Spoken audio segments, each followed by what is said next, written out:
அமெரிக்க அரசு இந்தியாவுக்கு ஒதுக்கப்பட்ட 182 கோடி ரூபாய் நிதியை அதிரடியாக நிறுத்தி இருக்கிறது. மோடி ட்ரம்ப் சந்திப்புக்கு பிறகு அமெரிக்க அரசு இந்த நிதி நிறுத்தத்தை செஞ்சிருப்பது இந்திய அரசுக்கு இயல்பாக ஷாக்காக இருக்கணும். மாறா ரொம்ப நாளாக நாங்கள் சொல்லிட்டு வந்தது நிரூபணமாக இருக்குது அப்படின்னு பிஜேபி ஆளும் தரப்பு, இந்திய ஆளும் தரப்பு சொல்லுது. இதில் நுட்பமான சில விஷயங்கள் இருக்குது. முதல்ல இதை யார் செஞ்சுருக்கிறாங்க இந்த நிதி நிறுத்தத்தைங்கிறத பார்க்கலாம். DOGE, Department of Government Efficiency அப்படிங்கிற அமைப்பை புதிய ட்ரம்ப் அரசு உருவாக்கியிருக்கு. இதனது தலைவராக அவங்க நியமித்திருப்பது ஈலான் மஸ்க், அமெரிக்காவுடைய பிரதான பணக்காரர், உலக பெருங்கோடீஸ்வரர். இவருக்கு என்ன இலக்கு ட்ரம்ப் கொடுத்துருக்கிறார் அப்படின்னா, அமெரிக்க அரசுடைய தண்ட செலவுகளை எல்லாம் குறைங்க, அமெரிக்க அரசை இன்னும் எஃபிஷியண்ட்டாக மாற்றுங்க அப்படின்னு இலக்கு கொடுக்க, வெங்கல கடையில் யானை புகுந்தது போல ஈலான் மஸ்க் பல்வேறு அதிரடிகளை செய்து வர்றார், பல நிதி குறைப்பை செய்து வர்றார், பல சர்ச்சைக்கும் உள்ளாகி இருக்கு. சரி, இந்த 182 கோடி ரூபாய் விவகாரத்துக்கு வரும். எதற்காக இந்த 182 கோடி ரூபாய் இந்தியாவுக்கு ஒதுக்கப்பட்டது அப்படின்னு பார்த்தா, இந்த டோஜ் சொல்கிறது இந்தியாவில் ஓட்டர் டர்ன் அவுட்டை அதிகரிக்கிறதுக்காக ஒதுக்கப்பட்ட தொகை இது அப்படின்னு. ஆமாம், இந்திய தேர்தலில் இந்திய மக்கள் கூடுதலாக வாக்களிக்கிறதுக்காக அமெரிக்கா 182 கோடி ரூபாயை ஒதுக்கீடு செஞ்சுருக்கு. உங்களுக்கு இயல்பாக ஆச்சரியம் வரும், நம்ம நாட்டு மக்கள் நம்ம நாட்டு தேர்தலில் வாக்களிக்க, கூடுதலாக வாக்களிக்க அமெரிக்கா ஏன் இவ்வளோ பெரிய தொகையை செலவு பண்ணணும்னு. நான் சொல்ல போகிற சில மேலும் விவரங்கள் உங்களை இன்னும் ஆச்சரியப்படுத்தும். கடந்த ஆண்டு 2024 இந்தியாவில் நாடாளுமன்ற தேர்தல் நடந்தது, அமெரிக்காவில் அதே ஆண்டு அதிபர் தேர்தல் நடந்தது. இந்திய தேர்தலில் ஓட்டர் டர்ன் அவுட் 66% தோராயமாக. அமெரிக்காவில் அதை விட அமெரிக்க அதிபர் தேர்தலில் 2% கம்மி, 64%. இந்தியாவில் ஓட்டர் டர்ன் அவுட் அதிகம், அமெரிக்காவில் ஓட்டர் டர்ன் அவுட் குறைவு. இது ஒரு தேர்தல் இல்லை, ஒரு 4 அதிபர் தேர்தல் எடுத்துக்கோங்க அமெரிக்காவில், ஒரு 4-5 இந்திய பாராளுமன்ற தேர்தல் எடுத்துக்கோங்க. இந்த பேட்டர்னே இப்படி தான் இருக்குது. இந்தியாவில் மக்கள் கூடுதலாக அமெரிக்காவோட தேர்தல்களில் வாக்களிக்கிறாங்க. அப்படி இருக்கும்போது இவ்வளோ பெரிய தொகையை அமெரிக்கா இங்கே ஏன் செலவு பண்ணணும் அப்படின்னு கேட்கும்போது, இந்திய ஆளும் தரப்பு சொல்கிறது, ஆளுங்கட்சி என்ன சொல்லுது அப்படின்னா, அமெரிக்கா இந்திய அரசியலில் தலையிடுது, அதனது வெளிப்பாடு. அமெரிக்க வெளியுறவுத்துறை, அது ஆதரிக்கக்கூடிய சில என்ஜிஓக்கள், ஜார்ஜ் சோரோஸ் ஃபவுண்டேஷன் மாதிரியான அமைப்புகள், குறிப்பாக அமெரிக்கன் டீப் ஸ்டேட், இவங்கெல்லாம் இணைந்து இந்திய ஆளும் அரசுக்கு எதிரான செயல்பாடுகளை தொடர்ந்து செஞ்சு வர்றாங்க. குறிப்பாக கடந்த பைடன் நிர்வாகத்தில் இது தீவிரப்பட்டது, அதோடைய வெளிப்பாடு தான் இந்த தொகை அப்படிங்கிற குற்றச்சாட்டை வைக்கிறாங்க.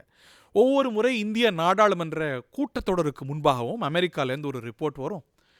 ஹிண்டன்பர்க் ரிப்போர்ட் ஆகட்டும், அதானிக்கு எதிரான அந்த ரிப்போர்ட், மற்றும் இந்த பெகாசஸ் பற்றின அறிக்கையாகட்டும், அது பற்றி அமெரிக்க பத்திரிகைகள் வெளியிடக்கூடிய அறிக்கைகளாகட்டும், செய்திகளாகட்டும், இதெல்லாம் இங்கே புயலை கிளப்போம். இதுக்கெல்லாம் மூலம் என்னன்னு பார்த்தீங்கன்னா அமெரிக்கா இதையெல்லாம் ஊக்குவிக்குது. இதையெல்லாம் காரணக்கர்த்தாவாக அமெரிக்க வெளியுறவுத்துறையுடைய உதவியோட, யுஎஸ்எய்டோடைய உதவியோட இந்தியாவில் இவையெல்லாம் செயல்படுத்தப்படுது. அவங்களுடைய நோக்கம் என்னென்னா, இந்த அரசை டீஸ்டெபிலைஸ் பண்ணணும். எப்படி வங்க தேசத்தில் ஒரு ஆட்சி மாற்றத்தை கொண்டு வந்தாங்களோ அது போல் ஒரு கிளர்ச்சியை இந்தியாவில் உருவாக்கணுங்கிற நோக்கத்தோட அமெரிக்கன் டீப் ஸ்டேட் செயல்பட்டது அப்படிங்கிற குற்றச்சாட்டை ஆளும் தரப்பில் வைக்கிறாங்க. வங்கதேசத்தில் என்ன நடந்தது அப்படிங்கிறத நம்ம பார்த்தோம். வங்கதேசத்தில் ஷேக் ஹசீனா அரசு இருந்தது, நீண்ட காலம் ஆட்சி செய்து வந்தது. ஷேக் ஹசீனா அரசு இயல்பாகவே இந்தியாவுக்கு சார்பான ஒரு அரசாகத்தான் பார்க்கப்பட்டது. அமெரிக்கா கேட்ட சில அனுகூலங்களை அந்த அம்மா செய்து கொடுக்கல அப்படிங்கிற ஒரு பார்வை இருக்குது. இதனால் அமெரிக்கன் டீப் ஸ்டேட், அமெரிக்காவுடைய அமைப்புகள்லாம் அங்கே கிளர்ச்சியை, ஆட்சி மாற்றத்தை ஊக்குவித்தாங்க. அந்த அரசுக்கு மேலே இயல்பாகவே மக்களுக்கு இருந்த கோவத்தை ஊக்குவிச்சு அதை இன்னும் கூட தீவிரமாக்கி அந்த ஆட்சி மாற்றத்துக்கு காரணமாக்கினாங்க அப்படிங்கிற ஒரு தியரி இருக்கிறது. இப்போ இந்த புதிய அறிக்கையில் கூட பார்த்தீங்கன்னா, வங்கதேசத்துக்கு கூட 252 கோடி ரூபாய் ஒதுக்கீடு செய்யப்பட்டிருக்கு. அதை புதிய நிர்வாகம் நிறுத்தி வச்சிருக்கு. அந்த 252 கோடி வங்கதேசத்தில் எதுக்கு செலவு செய்ய அவங்க ஒதுக்கி இருக்காங்கன்னா, ஸ்ட்ரென்தனிங் பொலிட்டிக்கல் லேண்ட்ஸ்கேப் இன் பங்களாதேஷ். ஸோ வங்கதேசத்தில் ஆட்சி மாற்றத்துக்கு உறுதுணையாக அமெரிக்கா இருந்தது அப்படிங்கிற குற்றச்சாட்டுக்கு இந்த எண்ணிக்கை வலு சேர்க்குது. இன்னும் சொல்ல போனால் மைக் பென்ஸ் அப்படிங்கிற அமெரிக்க வெளியுறவுத்துறையை சேர்ந்த ஒரு அதிகாரி இதை இன்னும் கூட ஆமான்னு சொல்கிறார். எனக்கு நல்லா தெரியும், இதை நானே பார்த்துருக்கேன். இந்தியாலையும் சரி வங்கதேசத்துலேயும் சரி கடந்த பைடன் ஆட்சியில் அமெரிக்க அரசு உறுதுணையோட இங்கே அரசியல் மாற்றங்களை செய்யறதுக்கான நடவடிக்கைகள் எடுக்கப்பட்டது அப்படிங்கிறார். சரி, வங்கதேசத்தில் ஷேக் ஹசீனாவுக்கு பதிலாக உட்கார்ந்துருக்கிறவர் யார் அப்படின்னு பார்த்தீங்கன்னா முகமது யூனிஸ். அவர் சீஃப் அட்வைசர் அப்படிங்கிற தலைப்பு வச்சிருக்கிறார். அவர் தான் ஹெட் ஆஃப் த கவர்மெண்ட்.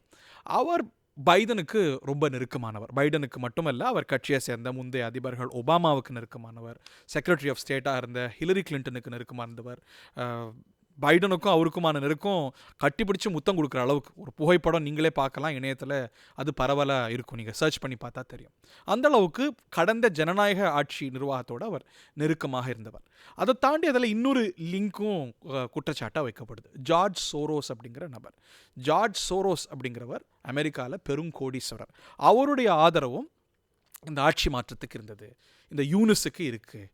அவரும் கூட வங்கதேசத்தில் இந்தியாவுக்கு எதிராக வங்கதேசத்தில் ஆட்சி மாற்றத்துக்கு ஆதரவாக செயல்பட்டிருக்கார் அப்படின்னு. அதுக்கு என்ன ஆதாரங்கள் சுட்டி காட்டப்படுது அப்படின்னா, இந்த ஜார்ஜ் சோரோஸ் அவருடைய மகன் பல முறை கடந்த சில மாதங்கள்லேயே அந்த ஆட்சி மாற்றம் ஏற்பட்ட பிறகு இந்த யூனுஸை சந்தித்து பேசியிருக்கிறார்.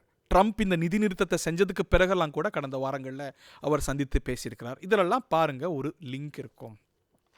இந்திய அரசுக்கு எதிராகவும் முந்தைய வங்கதேச அரசுக்கு எதிராகவும் இந்த யுஎஸ்ஏடி, அமெரிக்காவுடைய வெளியுறவுத்துறை இதெல்லாம் செயல்பட்டிருக்கு அப்படிங்கிறதுக்கான ஆதாரமாக முன்வைக்கப்படுது. இவையெல்லாம் சர்க்கம்ஸ்டான்ஷியல் எவிடன்ஸ், இவையெல்லாம் நிரூபணமாகும் வரைக்கும் இவையெல்லாம் தியரிஸாகத்தான் நம்ம பார்க்க முடிகிறோம். இந்த ஜார்ஜ் சோரோஸ் அப்படிங்கிறவர் யார் அப்படின்னு பார்க்கணும். இந்திய அரசியலும் கூட அவருடைய பேர் அடிப்படுது. ஒரு 94-95 வயதான ஒரு பெரும் கோடீஸ்வரர். அவர் அமெரிக்கர், ஆனால் ஒரு யூதர். அவர் உலக யுத்தத்தில் பாதிக்கப்பட்டு அதுலேருந்து பிழைத்தவர். அவர் இன்றைக்கி அமெரிக்காவில் ஒரு பெருங்கோடீஸ்வரர். அவருடைய ஹாபியை பார்த்திங்கன்னா, எங்கெங்கெல்லாம் வலுவான அரசுகள் இருக்கோ அதை டீஸ்டெபிலைஸ் பண்ணுறது. இது வெறும் தியரி இல்லை, குற்றச்சாட்டு இல்லை. பல சமயங்களில் அவரே பேட்டிகளில் சில விஷயங்களெல்லாம் ஒத்துட்ருக்கிறார். 1997 வாக்கில் ஆசியா முழுக்க ஒரு எக்கனாமிக் கிரைசிஸ் வந்தது. அதுக்கு காரணக்கர்த்தாக்கள் சிலவாக இவரும் இருந்திருக்கிறார். அதை இவரும் கூட ஊக்குவிச்சிருக்கிறார். இப்படி பொருளாதார குழப்பங்களை எங்கெங்கெல்லாம் வலுவான அரசுகள் இருக்கோ அங்கே ஆட்சி குழப்பத்தை ஏற்படுத்துவது, இவையெல்லாம் இவருடைய நிரூபிக்கப்பட்ட செயல்பாடு. இவர் கடந்த பைடன் அரசோட ரொம்ப நெருக்கத்தில் இருந்தார். அதுக்கு ஒரு சான்று என்னென்னா, பைடன் ஆட்சி முடியக்கூடிய கடைசி நாட்களில் அவர் செஞ்ச முக்கியமான காரியங்கள் ஒன்று, இந்த ஜார்ஜ் சோரோஸ் அப்படிங்கிற நபருக்கு அந்த நாட்டில் உயரிய விருதை கொடுத்தது. ஸோ இதெல்லாம் ஒரு தியரியாக சுட்டி காட்டுறாங்க.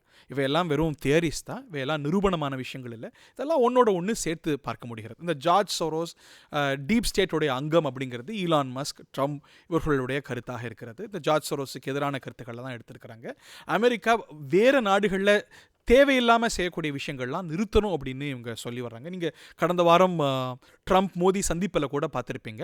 இந்த வங்கதேசத்தில் பற்றி உங்கள் கருத்து என்ன அப்படிங்கும்போது, அதை நான் மோடிக்கிட்ட விட்டுறேன் அப்படின்னாரு. பைடன் அரசு என்ன பார்வையை கொண்டிருக்கோ அதற்கு நேர் எதிரான பார்வையை கொண்டிருக்கிறார் டொனால்ட் ட்ரம்ப். இப்படி ஒரு நாட்டில் இன்னொரு நாடு எலெக்ஷன் இன்டர்ஃபரன்ஸில் தலையிடுவது அப்படிங்கிறது நிரூபணமாகும் போது அது ஒரு பெரிய அதிர்ச்சியை ஏற்படுத்தும். ஆனால் இந்த குற்றச்சாட்டு உலகத்தில் பல தேசங்கள் மேலே இருக்குது அப்படிங்கிறத நான் பார்க்குறோம். சைனா மேலே இல்லையா? கண்டிப்பாக இருக்கிறது. பல நாடுகளுடைய தேர்தல்களில் அது மூக்க நுழைக்குது அப்படின்னு. ரஷ்யா மேலே அமெரிக்க தேர்தலில் மூக்க நுழைத்திருக்கிறாங்க, அதை இன்ஃப்ளூயன்ஸ் பண்ண பார்த்துருக்குறாங்க அப்படிங்கிற குற்றச்சாட்டு இருக்குது. யூரோப்பில் பல தேசங்கள் அதை செய்கிறாங்க அப்படிங்கிற குற்றச்சாட்டு இருக்குது. நம்ம ஏன் கொஞ்சம் நடுநிலையாக பின்னின்று பார்த்தா இந்தியா மேலே கூட அந்த குற்றச்சாட்டு சில தேசங்களால் வைக்கப்பட்டிருக்கு. உதாரணத்துக்கு நமது அண்டைய இலங்கை எடுத்துப்போமே.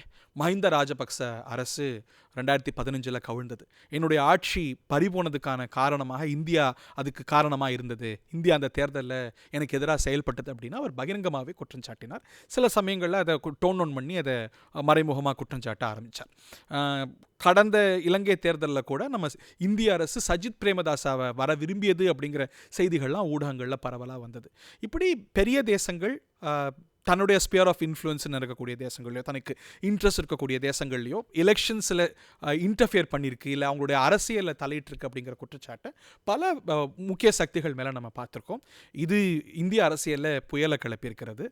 இன்னும் சொல்லப்போனால் பிஜேபி காங்கிரஸ்ன்னு இந்த விவகாரம் மாதிரி இருக்குது. அதுக்குள்ளே அந்த அரசியலுக்குள்ளே நம்ம போகலை. எப்படி பார்த்தாலும் அமெரிக்கா இந்தியாவுக்கு இவ்வளோ பெரிய தொகை வழங்கியிருக்கோம் அப்படின்னும் அதை ஒரு அரசியல் விவகாரமாக மாறி அது கடந்த அரசு இந்த அரசை கவிழ்க்க முயற்சி செய்தது, அமெரிக்க கடந்த அரசு இந்த அரசை கவிழ்க்க முயற்சி செய்தது அப்படிங்கிற மாதிரியான குற்றச்சாட்டெல்லாம் விஸ்தாரமாவது 2 நாட்டு அரசியலையும் பரபரப்பை ஏற்படுத்தியிருக்கு. செய்திகளை உடனுக்குடன் தெரிந்து கொள்ள உடனே சப்ஸ்கிரைப் பண்ணுங்க.